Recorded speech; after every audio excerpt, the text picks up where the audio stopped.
Olá, bom dia a todos.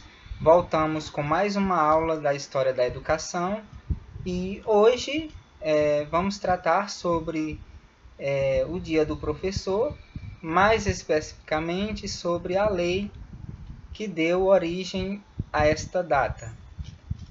Esse conteúdo de hoje é muito extenso, então eu decidi dividi-lo em duas partes. Nessa primeira, explicando sobre o texto majoritário, sobre o ensino, né, que se tornou obrigatório a partir dessa lei, e na segunda parte, tratar sobre essas modalidades de ensino, que até então não existia, nem sequer existia o professor, quanto menos o ensino. Eu prefiro, nas minhas aulas, trabalhar com exemplos práticos para explicá-las de maneira a que os telespectadores possam entender de forma mais clara. E nessa explanação de forma prática, eu trago o exemplo da minha avó, que hoje está com 84, vai fazer agora em junho 85 anos, né? E o meu avô também, minha avó e o meu avô maternos, né? Vou trazer o exemplo prático deles para explicar para vocês sobre o conceito de educação de séculos passados. No caso, a minha avó, como eu falei, com 84 anos, ela teve uma oportunidade de, na sua adolescência, de estudar 4 meses. 4 meses por uma professora particular paga pela mãe dela, certo? Já o meu avô, que é o marido da minha avó, né? Ele não teve oportunidade nenhuma, então ele é um analfabeto total. A exemplificar as oportunidades que a educação pode favorecer ao indivíduo, veja bem, a minha avó, ela tem aqui no estado de São Paulo de 8 a 10 viagens, ou seja, ela é uma pessoa viajada. E ela, muito mais do que isso, ela conhece, mesmo assim, ela tendo estudado 4 meses, esses 4 meses nesses séculos, nos séculos passados, significava muita coisa nos séculos de hoje. Então, o que ela aprendeu em 4 meses, um aluno hoje não aprende em 2, 3 anos, porque ela consegue não, já leu a Bíblia do começo ao fim, ela conhece a Bíblia do começo ao fim, ela sabe ler, e muito bem, em 4 meses de aula que ela teve no passado. O meu avô não teve oportunidade nenhuma, ele não viajou para lugar nenhum, ele não conhece nada, ele é um cego total. E como que duas pessoas se encontraram, né? E pessoas diferentes, digamos assim, porque um teve a oportunidade de conhecer culturas. O meu avô, para vocês terem uma ideia, ao visitar a capital do Piauí, Teresina, e ao ver o rio Poti, ele ficou perplexo, quase morre, porque ele não sabia que existia um rio daquele tamanho. Imaginem se ele visse o oceano. Ele teria um infarto fulminante. Ele poderia morrer se ele visse o oceano. Nós estamos falando de coisas, né, que parecem pequenas, mas são coisas que são significantes. Então, o meu avô não teve oportunidade nenhuma. Ele é um cego total porque ele não teve esses 4 meses de estudo. O pai dele e a mãe dele não pagaram 4 meses de aula E a minha avó, por causa de 4 meses de aula que ela teve, ela já veio em São Paulo 8 vezes. Nem eu não viajei tanto, né? E não conheci tanto quanto ela, por causa da oportunidade que ela teve. Esse é o exemplo prático que eu estou dando para vocês entenderem o que a educação pode fornecer para o indivíduo. E em se tratando do que especificamente nós trataremos hoje, que é o Dia do Professor, esse dia que foi determinado através de um decreto de lei de 15 de outubro de 1827, naquela época, onde a Assembleia de Professores escrevera um texto. Que texto? Um texto pedindo a educação. Que até então, você diz, nossa, tem escola para todo lado, onde eu quiser colocar, se eu não quiser colocar minha criança aqui, eu coloco mais, eu quero uma escola mais próxima da minha casa e coisa e tal. Não existia isso. Não existia escola, não existia professor e não existia salário para professor. No entanto, existiam analfabetos. Então, em 15 de outubro de 1827, uma assembleia de professores escreveram um texto. E para que vocês possam entender esse assunto de mente aberta, nós estamos falando de uma época que não era presidência da República. Nós estamos falando de uma época de imperador. Nós estamos falando do Brasil Império. Nós estamos falando de um Brasil onde era proibido pensar, onde era proibido falar e onde era proibido reivindicar ou querer alguma coisa. E esses professores em assembleia pleitearam um texto com objetivos claros e correram grande risco, porque escrever um texto e mandar para o imperador em uma época que tudo era proibido, um risco grande. Esses professores correram um risco grande de serem decapitados, de morrer. E eu vou ler o texto para vocês. Esse é um texto que todo professor precisa tê-lo. E não é tê-lo escrito em papel. Fazer um banner, colocar na parede. Porque é o texto que determinou o Dia dos Professores. Então, ele é um texto que tem 17 artigos. Vejam bem, 17 artigos e 2 complementos. Um complemento inicial e um complemento final. Esses complementos são o inicial é o complemento introdutório e o complemento final é o complemento que consta da assinatura do imperador, determinando que esse texto seja cumprido. Então, vejam bem. Primeiro artigo. Aliás, texto introdutório. Manda criar escolas primárias, escolas de primeiras letras em todas as cidades, vilas e lugares mais populosos do Império.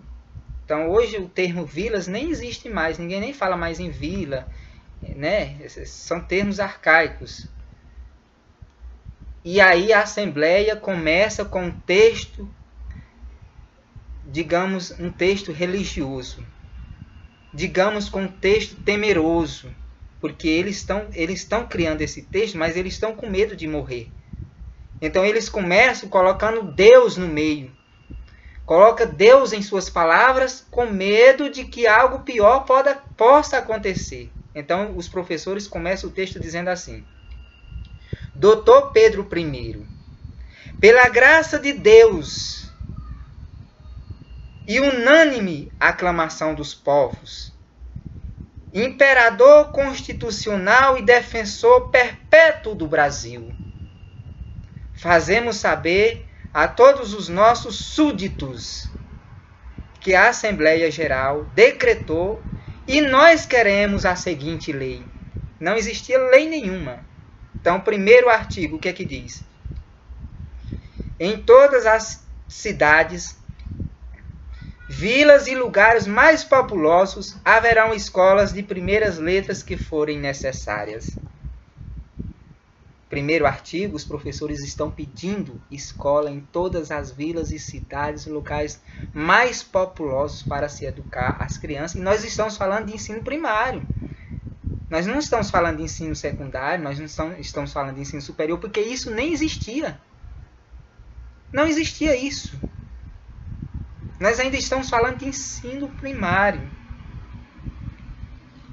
Certo? Artigo 2º.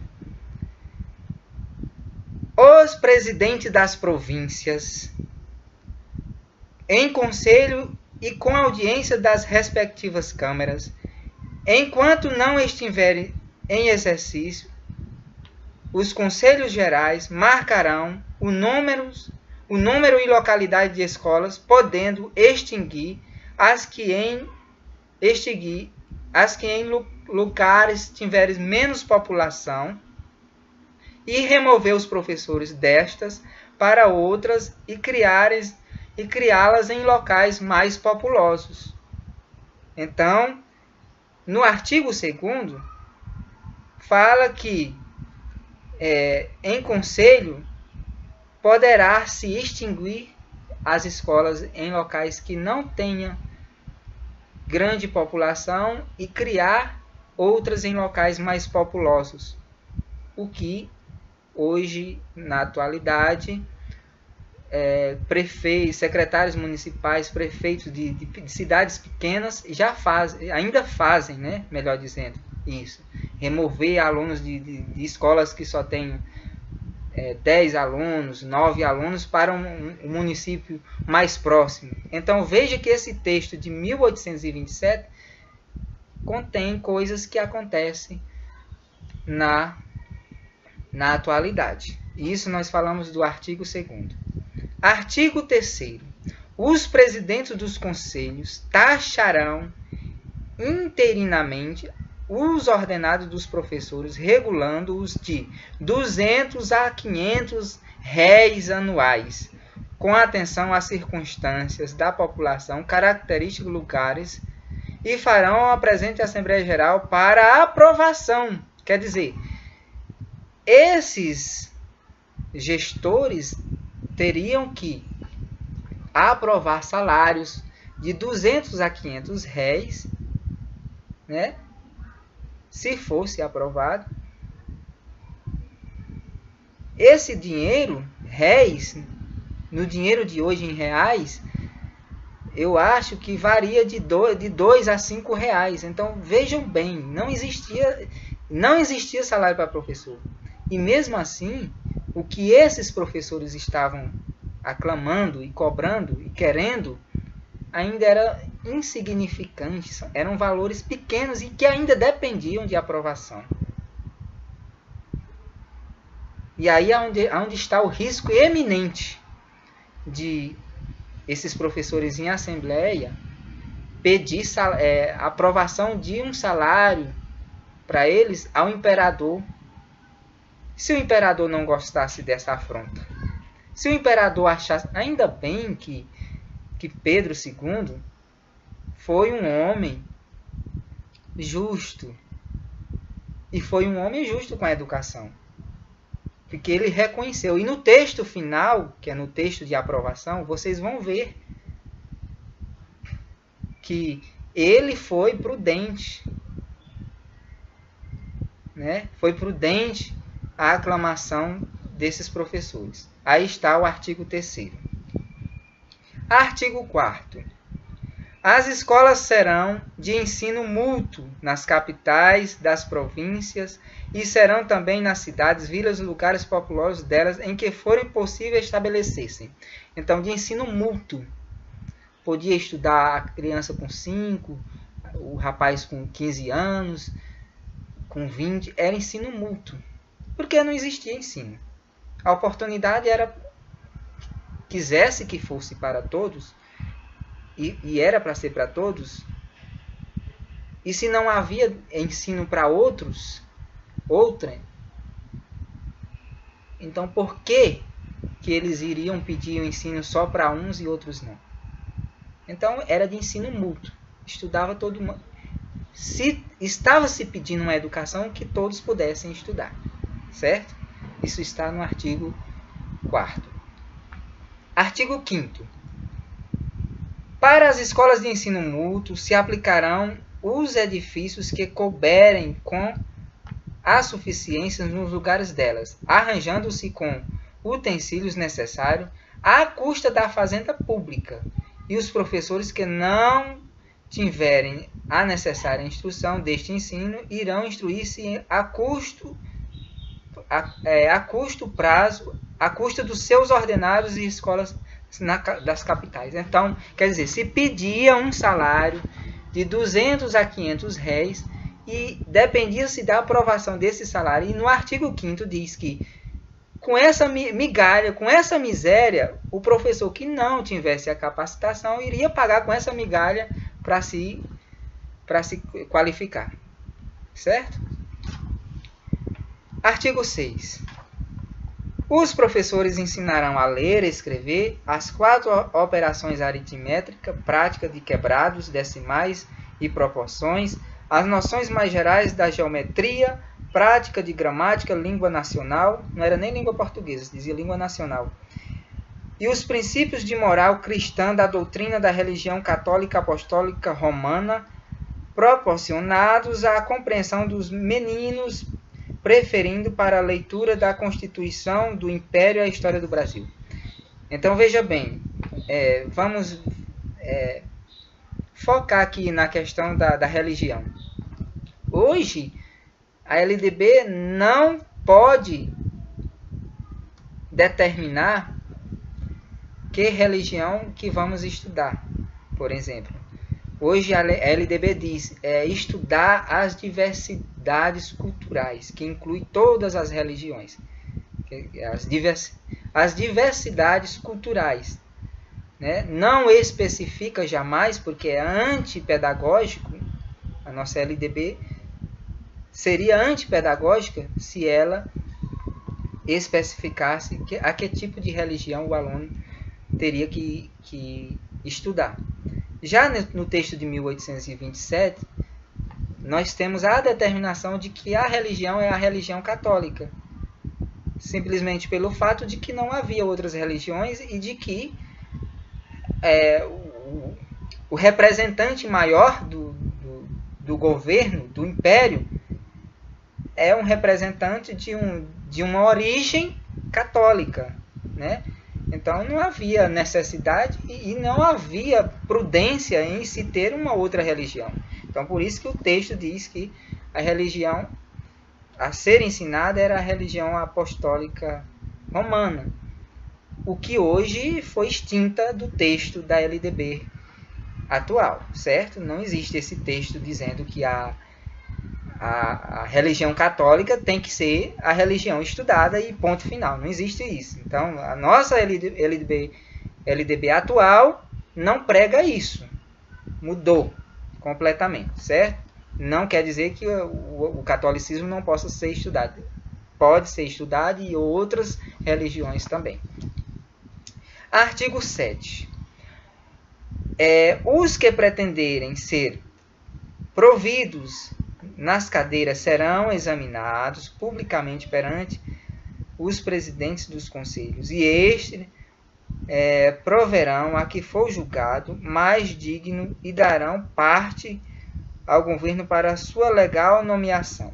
Então, qualquer que fosse a nomeação de cargo, de professor, ou então de ensino, se houvesse a intenção e houvesse a necessidade de que alguém fosse nomeado do ensino primário, que era o que estava se pedindo, então a lei previa também que se alguém conseguisse passar do ensino primário, teria que ser de forma em um exame público, ou seja, não havia a oportunidade, não havia chances de alguém passar dali para frente se não fosse julgado em exame público. Então veja a dificuldade que era, né, de se ter um cargo e de se ter um ensino, né, nessa época do Brasil Império. Que aqui nós estamos falando de um texto que ainda não estava aprovado. Era um texto que estava sendo escrito em assembleia, que estava sendo pedido, certo? Artigo 7, que nós terminamos de ler. Artigo 8. Só serão admitidos à oposição e examinados os cidadãos brasileiros que estiverem gozo de seus direitos cíveis e políticos, sem nota na regularidade de sua conduta.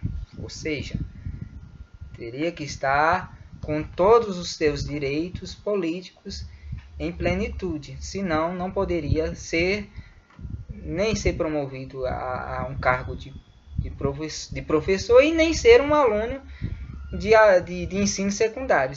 Então, que existia uma norma para que tudo isso pudesse acontecer, e essa norma está no artigo 8. Artigo 9. Os professores atuais não serão providos nas cadeiras que novamente se criarem, sem exame de aprovação na forma do artigo 7. Ou seja, aqui está falando dos professores que se iam determinar em assembleia o cargo para ganhar essa mixaria de 200 a 500 réis. E se houvesse a prorrogação do cargo, esses mesmos professores que já estavam dando aula teriam que passar por exame público novamente para poder ser professor novamente e ganhar a mixaria dos 200 a 500 réis. Certo? Artigo 10. Os presidentes do Conselho ficarão autorizados a conceder uma gratificação anual que não exceda a terça parte do ordenado àqueles professores que, por mais de 12 anos de exercício não interrompidos, se tiverem distinguido por sua prudência, desvelos, grande número de aproveitamentos de discípulos. Ou seja, a questão da gratificação do professor que hoje nós temos constituído é uma coisa que vem de lá, do texto original de 1827. Quer dizer, os professores que conseguissem ficar em exercício poderia, por maior parte de tempo, e que tivesse maior parte de aluno em sala de aula assíduos, estes poderiam ter uma gratificação. Né? Então, existe a possibilidade, mas existe a condição. Certo? E determinado ao período de 12 anos consecutivos. Ou seja, ele teria que ser reaprovado no cargo de professor durante 12 anos em conselhos públicos, né, em aprovações públicas, como eu já falei. Então, teria que, em 12 anos, teria que ser reaprovado, e isso levaria à observância da quantidade de alunos que foram reaproveitados, ou seja, quantos alunos foram assíduos à sua aula, né? Então, a partir de aí de 12 anos é que ele poderia ter uma gratificação, certo? Então, em resumo, o artigo 9 prevê a gratificação para professores que hoje nós temos, certo? Artigo 10. Aliás, o artigo 10, né, que foi o que eu li. Artigo 11. Haverão escola de meninas nas cidades e vilas mais populosas em que os presidentes de conselho julgarem necessário este estabelecimento. Então, haverá uma escola de meninas nas cidades mais populosas em que esses presidentes de conselho julgarem necessário, certo? Artigo 12. As mestras, além de declarado no artigo 6º com exclusão das noções de geometria ilimitado à instrução de aritmética, só as suas 4 operações ensinarão também a aprender que servem à economia doméstica e serão nomeados pelos presidentes do conselho aquelas mulheres que, sendo brasileiras e de reconhecida honestidade, mostrarem com mais conhecimentos dos exames feitos na forma do artigo 7. Então, quer dizer, havia aqui, então, uma pretensão de que a mulher, né, poderia ser nomeada a alguma coisa se ela tivesse o caráter e a honestidade conforme previsto no artigo 12. Né? O artigo 13 diz assim: as mestras vencerão os mesmos ordenados gratificações concedidas aos mestres. Quer dizer, isso que eu li no artigo anterior, no artigo 12, que seria as gratificações e os salários, tudo isso, para o sexo feminino, só seria possível se fosse provada a honestidade. E no artigo 13 complementa essa afirmação dizendo que esses ordenados poderão ser justos e igualáveis aos salários que os mestres terão, se essa honestidade for provada. Certo? Artigo 14. Os provimentos dos professores e mestres serão vitalícios, mas os presidentes dos conselhos a que pertence a fiscalização das escolas os poderão suspender e só por sentença serão demitidos, provendo interinamente quem substitua. Ou seja, aqui diz, no artigo 14, diz que os ordenados que serão aprovados para esses professores, né, vamos voltar ao texto, de 200 a 500 réis, serão vitalícios, e que a partir daí, da elaboração dos 12 anos consecutivos, sem que haja nenhum tipo de retrocesso na conduta do professor, eles serão vitalícios. Mas que esses presidentes de conselhos poderão suspender por qualquer que seja a contingência, né? E somente assim outro poderia assumir ao cargo. Estas escolas serão regidas pelos... Artigo 15º, né? Estas escolas serão regidas pelos estatutos atuais se não se opuserem à presente lei. Certo? Os castigos serão os praticados pelos métodos Lancaster.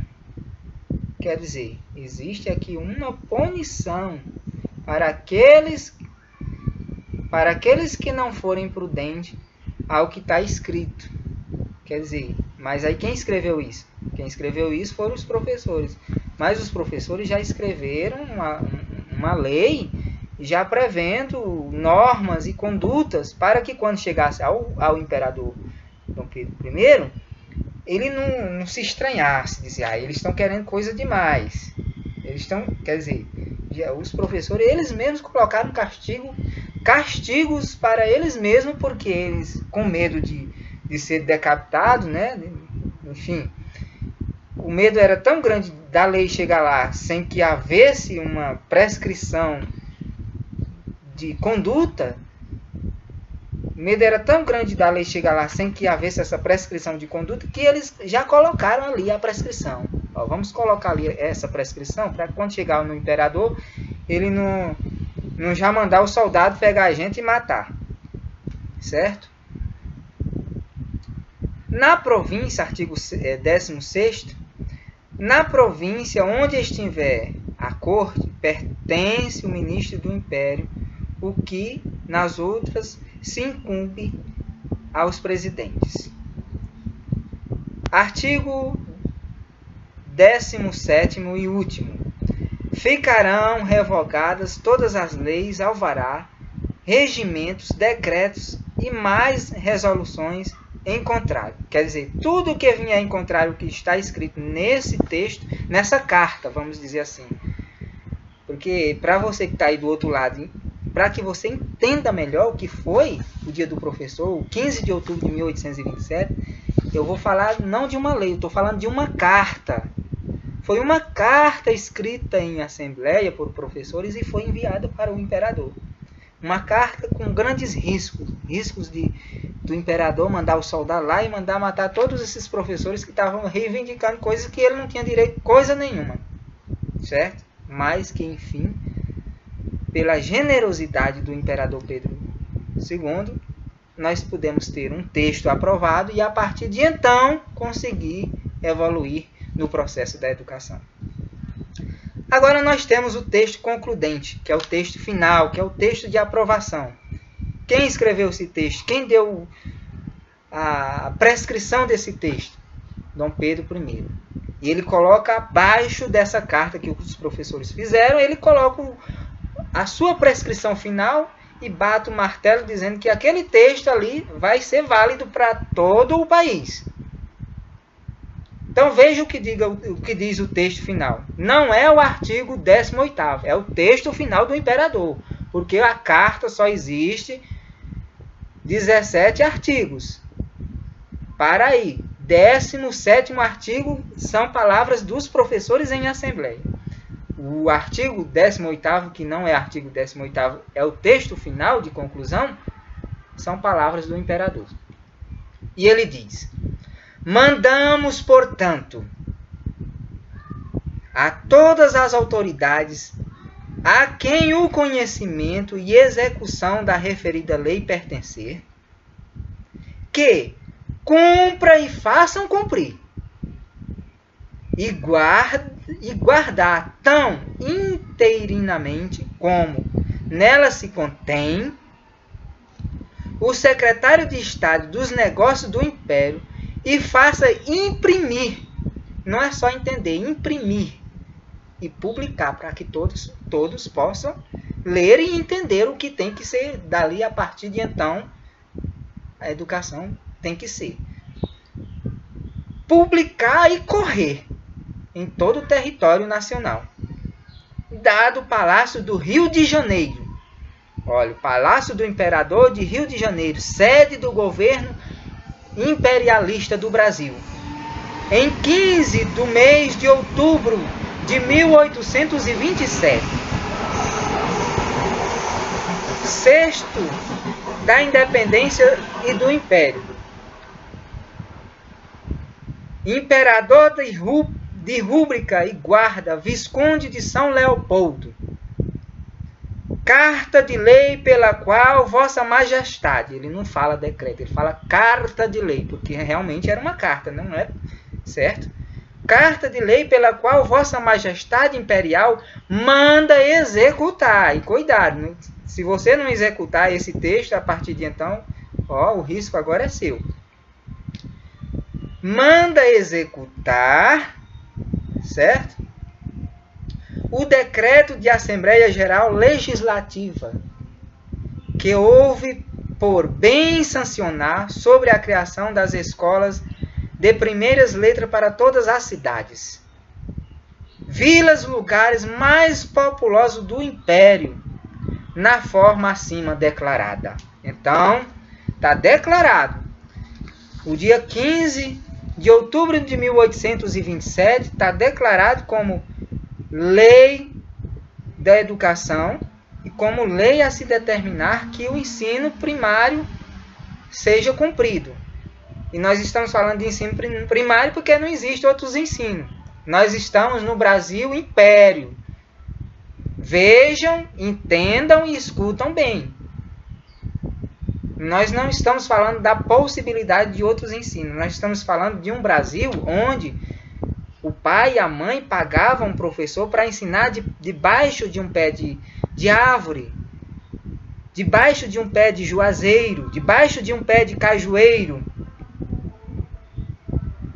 Ali era o recinto educandário. E de quem era a obrigação de pagar isso? Do pai e da mãe. Não existia o governo, não existia o presidente da república, não existia o imperador. A partir de então, passou assim ter um responsável maior, o imperador. Mas o imperador não ia fiscalizar isso. Quem é que ia fiscalizar tudo isso? Os presidentes dos conselhos de cada estado. O imperador, que hoje para nós é como se fosse o presidente da república, apenas determinou que esta lei fosse cumprida. Majoritariamente a sua palavra foi dada. E ai daquele que não cumprir. Seja o presidente do conselho, seja o professor, seja quem for, terá que cumprir. Porque você não é o professor, você não foi lá e não escreveu esse texto, essa cartinha sua aqui, com 17 artigos, você não pediu isso aqui, então agora você faça cumprir. E os presidentes dos conselhos de cada província, de cada vila, de cada local mais populoso desse território, também faça cumprir. Porque eu sou o imperador Pedro I e estou dando a ordem. Pois bem, eu não vou mandar matar vocês todos que foi escrever esse texto afrontoso, digamos assim. Não vou mandar matar vocês todos. Mas se vocês não cumprir o que está escrito aqui, o pau vai comer. Então, meu telespectador, aqui é o dia do professor. Mas o dia do professor não é porque aleatoriamente alguém quis colocar 15 de outubro. 15 de outubro é dia do professor porque lá no século passado alguém foi escrever uma carta e mandou para o imperador. Foi uma carta de grandes riscos, como eu já falei, e repito. Porque se o imperador tivesse visto isso como uma afronta, ai dessa assembleia que não tinha sobrado ninguém. Então você que é aluno, dê valor ao professor. Veja aonde o professor colocou o seu pescoço. Em que laço o professor colocou o seu pescoço para hoje te dar uma educação. Porque não existia educação. Não existia isso. Ninguém tinha que se preocupar em te educar. Ninguém tinha que pagar a educação para ti. Quem tinha que pagar era teu pai, se ele tivesse dinheiro, condição e se ele tivesse vontade. Não existia governo, presidente da república, nem presidente da república não existia. Nós estamos falando de um Brasil império. Existia o imperador. E mesmo assim o imperador não tinha direito previsto em lei de te dar educação. Então, se essa Assembleia de Professores não tivesse escrito essa carta com 17 artigos, até hoje tu era um analfabeto. Tu não era doutor, tu não era enfermeiro, tu não era advogado, tu não era coisa nenhuma. Sabe por quê? Porque a educação de todos começa daqui. A educação do médico, do engenheiro, do professor, do advogado começa daqui, do 15 de outubro. Não existia médico para ensinar médico. Não existia advogado para ensinar advogado. Não existia engenheiro para ensinar engenheiro. Existia professores proclamando e pedindo, com o nome de Deus Pai, como está aqui na introdução do texto, em nome de Deus Pai, conceda que isso seja possível. Conceda, Dom Pedro I, que isto seja possível, para só então haver a possibilidade da gente ter um professor com capacidade, da gente ter possibilidade de ter um médico em um futuro remoto, que ainda não era naquela época, da gente ter possibilidade de ter um engenheiro em um futuro remoto, que ainda não era naquela época, e da gente ter possibilidade de ter tudo quanto a gente tem hoje. Então, você que é professor, mande fazer um banner com esse texto aqui e coloque na sua parede. Você que é aluno, saiba dar valor ao professor, pelo risco que ele correu de ter o pescoço cortado, em ir com afronta pedir ao imperador Pedro I que uma lei fosse estabelecida para a educação.